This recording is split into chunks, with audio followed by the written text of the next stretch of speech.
Hello my dear friends and students. আজি মই এই ভিডিওটোত ক্লাস 10 ম্যাথছৰ চ্যাপ্টাৰ 1 ৰ এক্সাৰসাইজ 1.3 কোৱেশ্চন নম্বৰ 1 আৰু কোৱেশ্চন নম্বৰ 2 কৰাম আৰু ছাত্ৰ-ছাত্ৰীসকল ইয়াৰ আগৰ সকলোকিটা এক্সাৰসাইজ সকলোকিটা কোৱেশ্চন কৰাই দিছো যিখিনি লিংক তোমালোকে এই ভিডিওটোৰ ডেসক্ৰিপচনত পাই যাবা চাই লবা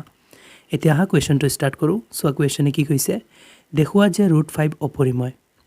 সো ছাত্ৰ-ছাত্ৰীসকল কোৱেশ্চনে আমাক কৈছে এই √5 ক আমি অপৰিময় প্ৰমাণ কৰিব লাগে তেনেহলে এটুক আমি অপৰিময় কেনেকৈ প্ৰমাণ কৰিম প্ৰথমতে আমি পৰিময় ধৰি লম তাৰ পিছতে লাহে লাহে আমি অপৰিময় প্ৰমাণ কৰিম সো ছাত্ৰ-ছাত্ৰীসকল মই ইয়াতে লিখি লৈছো যে ধৰু √5 পৰিময় সো ছাত্ৰ-ছাত্ৰীসকল আমি অপৰিময় প্ৰমাণ কৰিব লাগে কিন্তু আমি ধৰিছো পৰিময় এতিয়া চোৱা ইয়াতে আমি √5 ক পৰিময় ধৰিছো তেনেহলে পৰিময় সংখ্যাবোৰ p/q আৰ্হিত থাকে গতিকে আমি √5 p/q লিখিব পাৰিম সো কিয় কাৰণ আমি √5 ক পৰিময় যে কৈছো সেই কাৰণে পৰিময় সংখ্যাৰ প্ৰপাৰ্টিবোৰ লগাই আছো ইয়াতে আমি ব্ৰেকেটত লিখিম যে যত p আৰু q সহমৌলিক জোড় সো লিখি দিছো এই যে p আৰু q এই pq দুটা হৈছে সহমৌলিক জোড় এটা ছাত্ৰ-ছাত্ৰীসকল সহমৌলিক জোড় মানে হৈছে এই সংখ্যাবোৰ যিবোৰৰ সাধাৰণ উৎপাদক 1 ৰ বাহিৰে বেলেগ কোনো নাই তেনেহলে ইয়াতে p আৰু q সহমৌলিক জোড় কোৱা হৈছে মানে p আৰু q ৰ সাধাৰণ উৎপাদক 1 ৰ বাহিৰে নাই এতিয়া আমি কি কৰিম ছাত্ৰ-ছাত্ৰীসকল p আৰু q ৰ সাধাৰণ উৎপাদক 1 ৰ বাহিৰে বেলেগ এটা দেখুৱাই দিম তেতিয়া হলে এই ধৰাবোৰ আমাৰ ভুল প্ৰমাণ হৈ যাব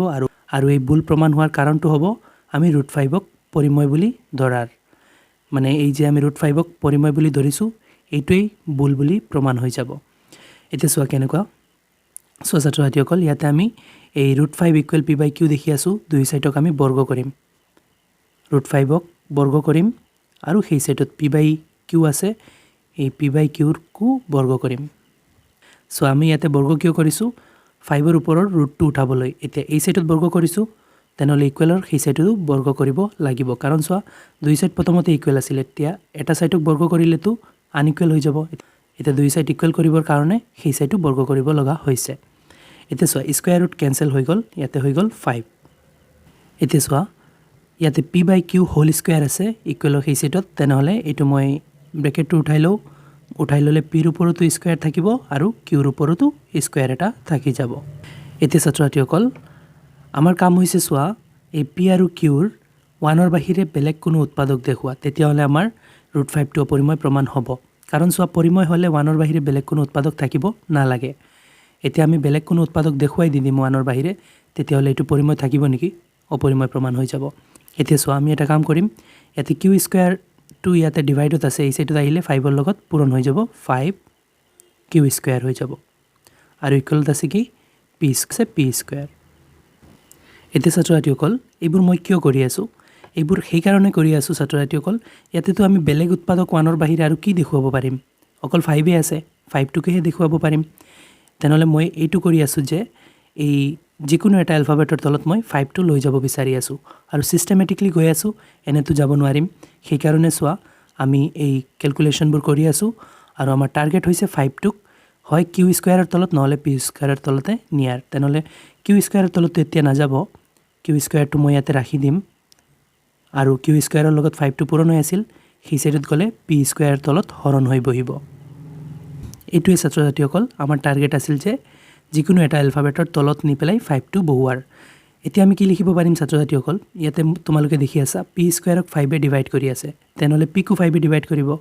তেনেহলে p ৰ এটা উৎপাদক 5 হ'ব এইখিনি আমি বনাবৰ কাৰণে এনেকুৱা কৰিছো তেনেহলে ইয়াতে মই লিখি দিও এতেকে p স্কয়াৰক 5 এ হৰণ কৰে গতিকে p কো 5 এ হৰণ কৰিব সো ছাত্ৰ-ছাত্ৰীসকল ইয়াতে মই লিখি দিছো p স্কয়াৰক 5 এ হৰণ কৰে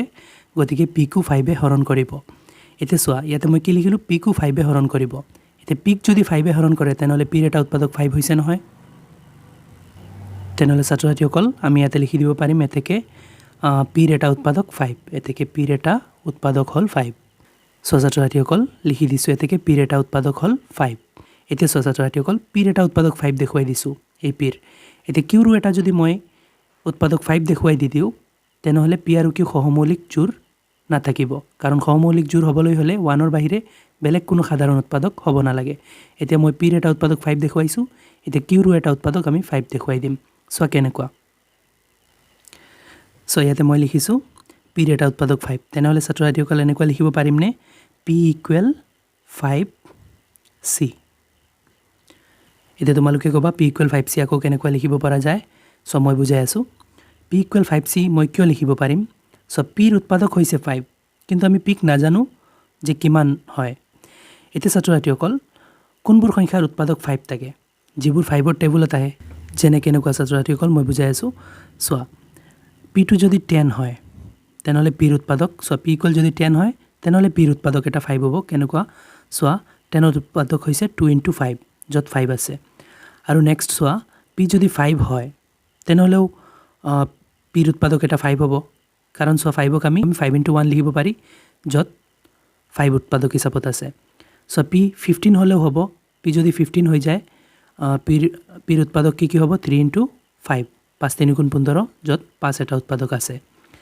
p সোৱা 20 হলেও হ'ব 20 হলে 4 5 20 হয় যত 5 এটা উৎপাদক আছে তেনেহলে ছাত্ৰ-ছাত্ৰীসকল ইয়াতে তোমালোকে কি দেখি আছা 5 15 20 10 এই সব কেইটা 5ৰ নেউতাত আহি আছে গতিকে ছাত্ৰ-ছাত্ৰীসকল p ৰ যদি উৎপাদক 5 হ'বলৈ হয় এই p টো 5ৰ নেউতাত থাকিবই লাগিব গতিকে আমি p = 5c লিখিছো কিয় লিখিছো সোৱা p টো যদি 10 হয় তেনেহলে c টো 2 হৈ যাব 5 * 2 * 10 p টো যদি 15 হৈ যায় তেনেহলে c টো 3 হৈ যাব 5 * 3 15 হৈ যাব মানে সোৱা এই p ক বেলেন্স কৰিবৰ কাৰণে c টো লোৱা হৈছে p যি হিচাপে বাঢ়িব বা কমিব সেই হিচাপে c টো বাঢ়িব বা কমিব এতিয়া সোৱা আমি কি কৰিম এই p = 5c ক বৰ্গ কৰিম সো p স্কয়াৰ কৰিলো তেনেহলে সেই সাইডত 5c আছে সেই সাইডত 5c কো স্কয়াৰ কৰিব লাগিব সো ছাত্ৰ-ছাত্ৰীসকল ইয়াতে এটা সাইডক তোমালোকে স্কয়াৰ কৰিলে আনটো সাইডক বাধ্যতামূলক স্কয়াৰ কৰিব লাগিব এতিয়া ইয়াতে p স্কয়াৰ ইয়াতে তোমালোকে এটো সমীকৰণ ওপৰত দি আহিবা সমীকৰণ 1 আৰু সমীকৰণ 1ত সোৱা p ² = 5q², গতিকে মই p স্কয়াৰৰ ঠাইত 5q² ব্যৱহাৰ কৰিব পাৰিম তেনেহলে ইয়াতে মই p স্কয়াৰৰ ঠাইত 5q² লিখি আছো আৰু ইকুৱেলত 5c² তেনেহলে 5 মানে কিমান 25 আৰু c² ক c² বুলি ৰাখো আৰু এটো মই লিখি দিও ইয়াতে ব্ৰেকেটত যে সমীকৰণ 1ৰ পৰা এই p স্কয়াৰৰ ঠাইত 5q² টো আনিছো সমীকৰণ 1ৰ পৰা সো ছাত্ৰ-ছাত্ৰীসকল কাখত লিখি দিছো সমীকৰণ 1ৰ পৰা এই চেঞ্জেছটো কৰিলো সো ছাত্ৰ-ছাত্ৰীসকল এইখিনি বস্তু ৰাফ হয় তোমালোকে মেথছৰ ভিতৰত এইখিনি নিলিখিবা ৰাফত লিখিবা মই বুজাবলৈ লিখি লৈছো এতিয়া সো ইয়াতে q² মই ৰাখি দিলো আৰু হেতু সাইডত আছে 25 c² আৰু q² ৰ লগত 5 পূৰণ হৈ আছিল সেই সাইডত গলে 5 টো হৰণ হৈ যাব এতিয়া 5 25 ত 5 টাইমছ যাব তেনেহলে বাকি থাকিল কি q² বাকি থাকিল আৰু ইয়াতে 5 আৰু c² বাকি থাকিল অপোজিট সাইডত 5c²। এতিয়া সোৱা আমি আগতে p ৰ উৎপাদক 5 দেখুৱাই দিছিলো এতিয়া আমি q ৰ উৎপাদক 5 দেখুৱাব লাগে তেতিয়াহে আমাৰ অংকটো হ'ব তেনেহলে মই কি কৰিম সোৱা ইয়াতে q² টো ৰাখিম আৰু c² ৰ লগত 5 টো পূৰণ হৈ আছে এই সাইডত আহিলে 5 টো হৰণ হৈ যাব আৰু সেই সাইডত থাকি যাব c² আৰু এটো q² হয় এতিয়া সোৱা ছাত্ৰ-ছাত্ৰীসকল আগতে p²/5 আছিল মই লিখিছো কি p² ক 5 এ হৰণ কৰি আছে গতিকে p কো 5 এ হৰণ কৰিব গতিকে p ৰ এটা উৎপাদক 5 হয় ইয়াতে এনেকুৱা লিখিম q² ক 5 এ হৰণ কৰি আছে গতিকে q কো 5 এ হৰণ কৰিব এতেকে q ৰ এটা উৎপাদক 5 হ'ব এতিয়া সোৱা ছাত্ৰ-ছাত্ৰীসকল লিখি দিছো ইয়াতে p ৰ কাৰণে যেনেকুৱা লিখিছিলো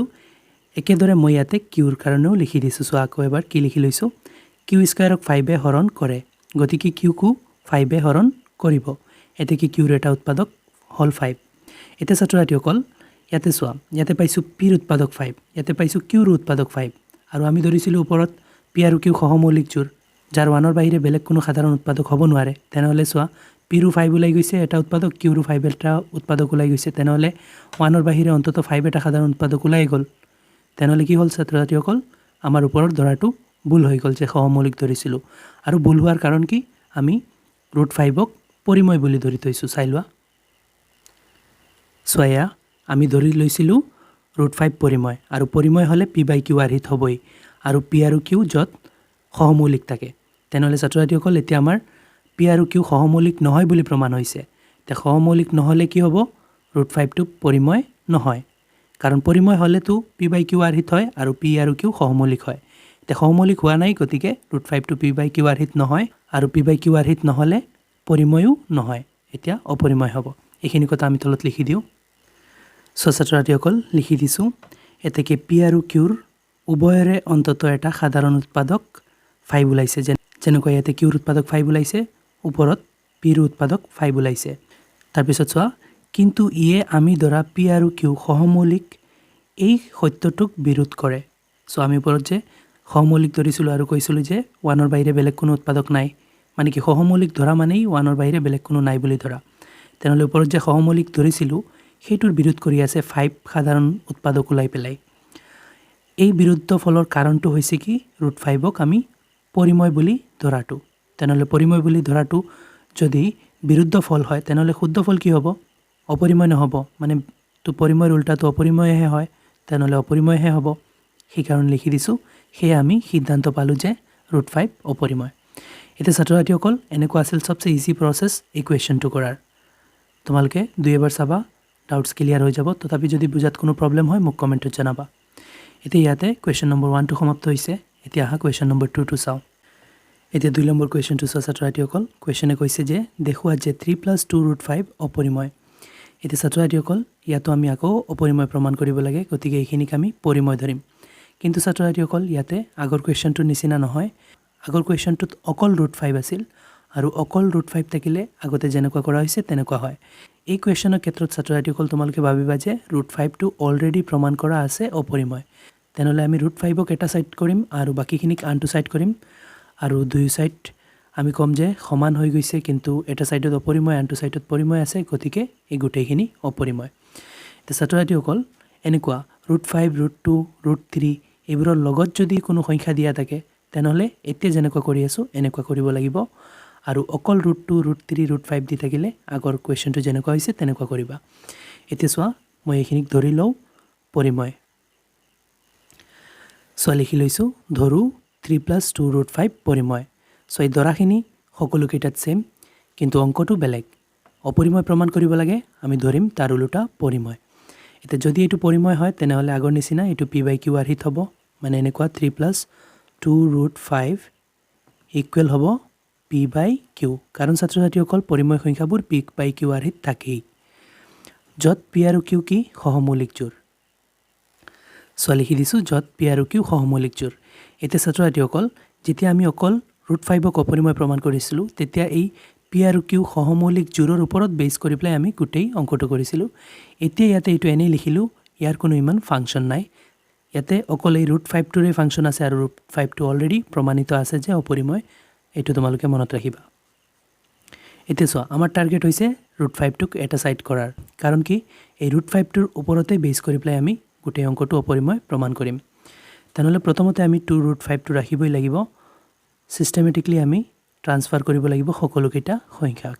সেই সাইডত চোৱা p/q আছে আৰু এই সাইডত +3টো সেই সাইডত নিলে কি হ'ব -3 এতিয়া 2 √5 ৰাখোঁ এক সাইড অলপ সলভ কৰি লওঁ 2 √5 ৰাখিছোঁ আৰু সেইটো সাইডত চোৱা q আৰু 3ৰ তলত একো নাই মানে 1 q আৰু 1ৰ লসাগু q হ'ব qতে একবাৰ যাব এক গৈ পিত পূৰণ হ'লে p হৈ যাব তাৰপিছত মাইনাছ আছে মাইনাছ ইয়াৰ তলত একো নাই মানে 1 qত q বাৰ যাব আৰু q গৈ 3ত পূৰণ হ'লে 3q হৈ যাব এতিয়া ছাত্ৰ ছাত্ৰীসকল √5টো আমি অকলে কৰিব পাৰিম √5 মই ৰাখি দিওঁ আৰু সেই সাইডত অলৰেডি কি আছে p - 3q / q আৰু চোৱা √5ৰ লগত 2 পূৰণ হৈ আছিল সেই সাইডত ক'লে 2টো হৰণ হৈ যাব মানে q লগত কৈ পূৰণ হৈ যাব সো এনেকুৱা হৈ যাব 2q সো ইয়াতে 2 পূৰণ হৈ আছিল হৰণ হৈ গৈছে এতিয়া ছাত্ৰ ছাত্ৰীসকল p আৰু q হৈছে অখণ্ড সংখ্যা তেনেহ'লে এই গোটেইখিনি কি হ'ব পৰিময় হ'ব কিন্তু ইয়াৰ ইকুৱেলত √5 আছে কিন্তু √5টো মই কৈছিলোঁ তোমালোকে অপৰিময় বুলি প্ৰমাণ কৰা আছে বুলি ভাবিব লাগে তেনেহ'লে এইখিনি পৰিময় ইকুৱেলত আছে √5 অপৰিময় তেনেহ'লে মাজত আছে কি সমান চিনে কি বুজায় দুই সাইড সমান বুজায় তেনেহ'লে এটা সাইড পৰিময় আনটো সাইড অপৰিময় এইটো কি হৈ আছে ভুল হৈ আছে সত্যতাৰ বিৰোধ কৰি আছে সত্যতা এইটোৱে যে দুই সাইড সমান হ'ব লাগে এইটো সাইড পৰিময় হ'লে এইটো সাইডো পৰিময় হ'ব লাগিব তেতিয়া এই সত্যতাৰ বিৰোধ কৰাৰ কাৰণ হৈছে কি আমি 3 + 2 √5 পৰিময় বুলি ধৰাটো এইখিনি এতিয়া আমি লিখিম চোৱা কেনেকুৱা প্ৰথমতে লিখিম ছাত্ৰ ছাত্ৰীসকল p আৰু q অখণ্ড গতিকে p - 3q / 2q পৰিমেয় সো ইয়াতে লিখিছোঁ p আৰু q অখণ্ড গতিকে এই গোটেইখিনি পৰিমেয় এতিয়া চোৱা এই গোটেইখিনিৰ ইকুৱেলত √5 আছে গতিকে √5ও পৰিময় কাৰণ কি ইকুৱেলত আছে এইখিনি পৰিময় হ'লে পৰিময়ৰ ইকুৱেল পৰিময়ো হ'ব সেই হিচাপত √5 পৰিমেয় ইয়াতে লিখি আছোঁ সেয়েহে √5 পৰিমেয়